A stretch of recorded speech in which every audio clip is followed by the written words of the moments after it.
So here is the scenario. As mentioned, the Nashville Predators are facing elimination tonight in Game 6. To win the Cup, they need to beat the defending champs twice, once at home and once on the road. The Lookout's official release reads, tonight's game has been postponed due to unplayable field conditions. If you look down at the bottom, in the fine print, it says unplayable conditions, short for. What do you want? It was April 16th and it snowed today. This isn't pond hockey, it's baseball. Now go away. It happened again. Georgia and Alabama in this venue with drama down to the final play. Why do we even play?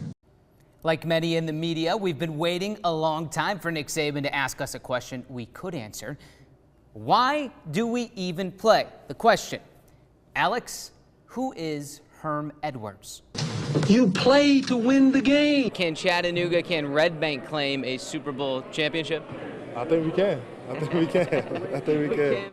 All smiles post-game was Chattanooga's Keontae Davis, and for good reason. Now, if you look at the box score, Keontae's name not in it. He did not play last night, was injured, but nonetheless, you're still looking at a story of an undrafted free agent on a 53-man roster with a Super Bowl ring coming. And the offense, albeit late, found a way to match the hype and then some. With one swing of the bat, Nick Markakis went from an 0-4 night to the opening day hero. The tone was set, and now so is the national championship. And for a fourth straight season, it includes the Alabama Crimson Tide. Paul, for the uneducated, if we've got you for a second, tell me who plays at State Farm Arena. I'm still an old Omni guy. Is that where the Hawks play?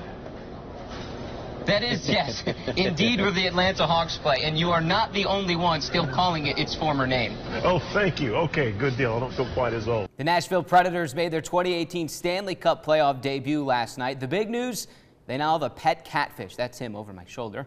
He has his own tank inside Bridgestone Arena, and no, you cannot throw this one on the ice. What's he eat?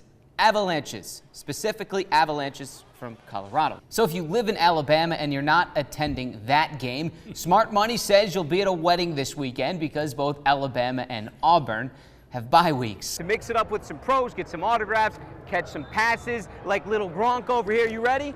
Let's do it. Go.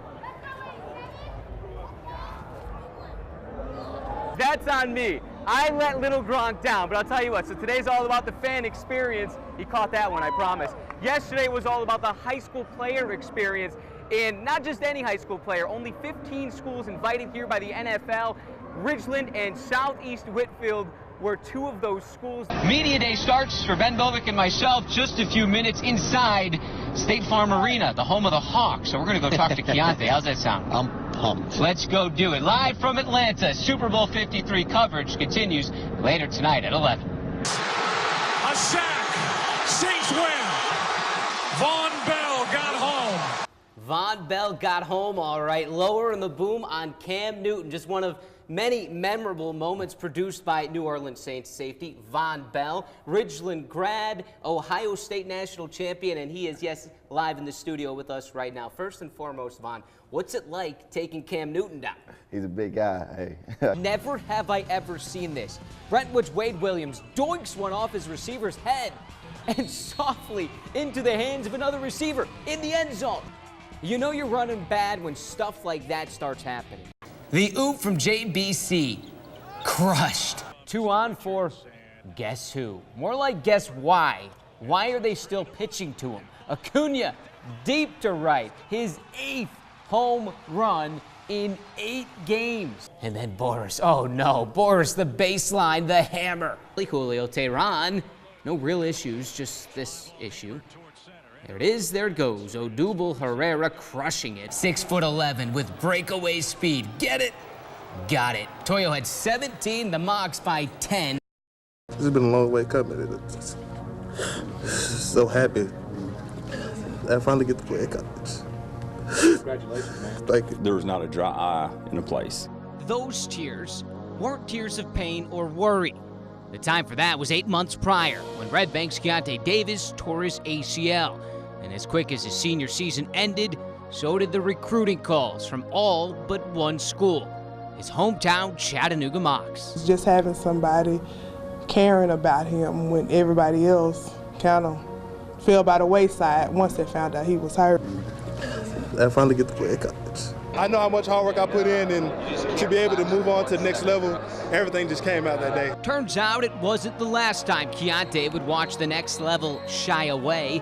Davis, the two-time All-American at UTC, was a projected mid-round NFL draft pick until doctors spotted a bulging disc in his neck. Davis went undrafted and was once again staring uncertainty in the face. When he had that look on his face, and I walked over to him and I said, look, nothing ever came easy to you. You've always had to work for what you got, so why would it start now?